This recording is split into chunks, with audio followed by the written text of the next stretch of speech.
Assalamualaikum. Hello everyone. I hope you all are fine. Myself Ikra Malik, roll number 1002.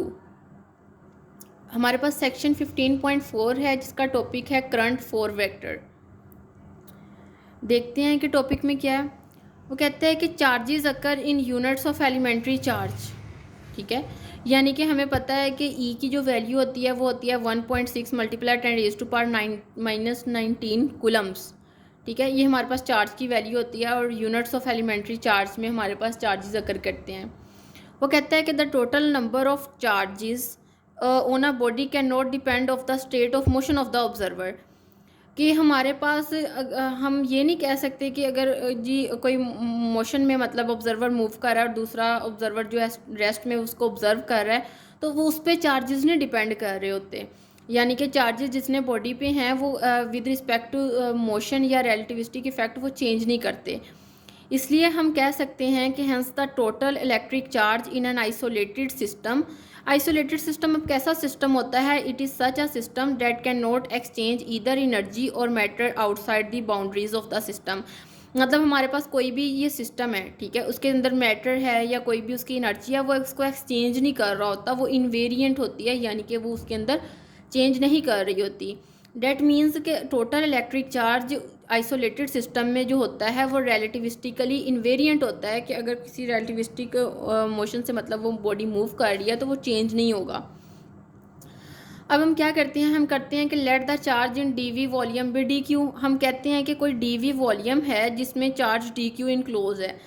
ठीक है, अगर हमारे पास d q over d v is equal to rho be the charge density हो, then यहाँ से हम क्या लिख सकते हैं? D q is equal to rho into d v वी, और d q is equal to अगर हम वॉल्यूम को कंपोनेंट्स में रिजॉल्व कर लें, मतलब एक्स वाई और जी कंपोनेंट्स होते हैं हमारे पास, अगर वॉल्यूम हम लिखें तो यहाँ से हमारे पास हम बेसिकली x1 x2 और x3 की फॉर्म में देख रहे होते हैं, तो ये हमारे पास आ जाएगा d q is equal to rho times dx1 dx2 and dx3।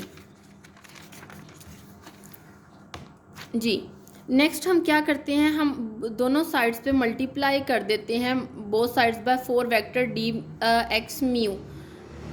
ठीक है, अगर हम दोनों साइड पे मल्टीप्लाई करें तो हमारे पास ये वाली टर्म बन जाएगी। ठीक है, अब हमने दोनों साइड पे क्या करना, मतलब जो सेकंड साइड है इस पे हमने डिवाइड भी कर देना है डी टी से और मल्टीप्लाई भी कर देना है डी टी से। ठीक है, यहाँ से ये वाली टर्म वैसे ही आ गई, इधर हमने मल्टीप्लाई और डिवाइड कर दिया और डी एक्स म्यू की टर्म में लिख लिया, और देन आगे हमने थोड़ा सा इसको सिंप्लीफाई किया तो इक्वेशन नंबर 19 आ गई। अब वो कहता है कि dx1 dx2 dx3 is equal to dt, और हमारे पास ये इसके इक्वल होता है क्योंकि हमारे पास जो x4 है वो आयोटा सी टी के इक्वल होगा, और अगर हम dx4 करें तो ऑब्वियसली आयोटा और सी तो कांस्टेंट है वो बाहर आ जाएंगे और ये dt हो जाएगा, और अगर dt की वैल्यू फाइंड करूँ तो आयोटा से इसके डिवीजन में आ जाएगा और ये समहाउ इसके इक्वल आ जाएगी। ठीक है, तो मैंने ये क्या किया कि इसकी जगह पे dt की जगह पे मैंने इसकी वैल्यू जो है वो सब्स्टिट्यूट कर दी, जो कि इनवेरिएंट है, जो कि चेंज नहीं हो रहा या वो स्केलर है। अब वो कहता है कि क्योंकि ऑब्वियसली कि वॉल्यूम है, हम उसको वेक्टर में तो मेजर नहीं कर रहे, या इन्वेरिएंट है और स्केलर है, इसलिए हम इसको इन्वेरिएंट और स्केलर कह रहे हैं।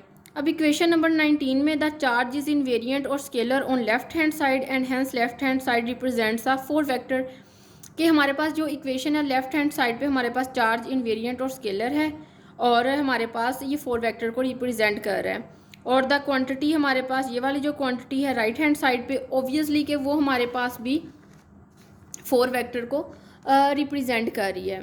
अगर हम इसको देख लें कि इसको हम जे म्यू कह दें, ये जे है, ठीक है, यानी कि जे म्यू कहें तो हमारे पास ये इक्वल आ जाएगा j mu is equal to rho times d x mu over d t, यानी कि इस क्वांटिटी को हमने अगर जे म्यू कहें तो हमारे पास यहाँ से अगर मतलब म्यू अब सब स्क्रिप्ट में मतलब हम म्यू की अगर वैल्यूज़ लें 1 2 3 4 हम फाइंड कर लें, वैल्यूज सब्स्टिट्यूट करें तो क्या आएगा? J1 हमारे पास आ जाएगा rho into d x one over d t is equal to rho mu one sorry U1, यानी कि हमने एक्स एक्सिस की डायरेक्शन में x1 कंपोनेंट की डायरेक्शन में जो वेलोसिटी थी उसको किया, यानी कि हमारा टाइम डेरिवेटिव है x1 का, तो हमारे पास U1 आ गया। सिमिलर वे में J2 और J3 तो निकला है। J4 के लिए हमने देखा कि dx4/dt था, x4 की वैल्यू हमारे पास आयोटा सी टी थी, हमने वो लगाई, हमने इसको सोल्व किया तो ऑब्वियसली कि आयोटा ये हमारे पास ना ये चीज़ आ जाएगी, आयोटा सी डी टी और बटे में फिर डी टी से कैंसिल हो जाएगा और ये हमारे पास रो इंटू आई सी रो हो जाएगा। अब वो कहते हैं कि करंट फोर वेक्टर क्या है, द फोर वेक्टर। अब यहाँ पे हमने जो जे म्यू लिया है, अब हमने J1 J2 J3 और कंपोनेंट्स में उसको रिजोल्व किया। इसको मैं कैसे लिख सकती हूँ, मैं लिख सकती हूँ J1, ठीक है, J2 J3 और J4 की जगह मैंने आयोटा सी रो लिखा, क्योंकि ये हमारे पास मतलब टाइम जो पार्ट है वो होता है। तो इसको मैं इन तीनों कंपोनेंट्स को J कह देती हूँ। बेसिकली ना उसने इसको थोड़ा सा बोल्ड करके लिखा हुआ है डिफ्रेंशिएट करने के लिए, ठीक है। तो ये आ जाएगा आयोटा सी रो और इसको हम कहते हैं करंट फोर वेक्टर, ठीक है। ये हमारे पास क्या होता है, हमारे पास ये करंट फोर वेक्टर होते हैं। अब आगे हम जैसे हमने पहले देखा था कि हम एस और एस डैश फ्रेम में हम वो ट्रांसफॉर्मेशन इक्वेशंस देख रहे होते थे लॉरेंट्ज ट्रांसफॉर्म की, तो इसी तरह से वो कहता है कि this will transform from S frame to S dash frame which is moving with constant velocity v along x axis relative to S. यानी कि अगर हम इसका एक मैट्रिक्स फॉर्म बनाए तो हमारे पास किस तरह से बनेगी कि J1 डैश J2 डैश ये वाली इस तरह से फॉर्म्स आ जाएंगी, ये मैट्रिक्स होगा। और ये अगर हम इसको J1 डैश की वैल्यू निकालना चाहें तो हमें पता है कि ये first row multiplied with first column, तो हमारे पास गैमा J1 से मल्टीप्लाई होगा और प्लस ये वाले तो दोनों तो मतलब ज़ीरो हो जाएंगे और ये हमारे पास आ जाएगा आयोटा बी गैमा J4। अगर हम इसको समहाउ सिंप्लीफाई करेंगे तो हमारे पास J1 डैश की ये वैल्यू आ जाएगी। सिमिलर वे में J2 J3 और J4 हमने निकाल लेना है यहाँ से। अब यहाँ से अगर मतलब ये वाली जो इक्वेशन है इससे हम रो डैश की वैल्यू निकालें तो हमारे पास ये आ जाएगी।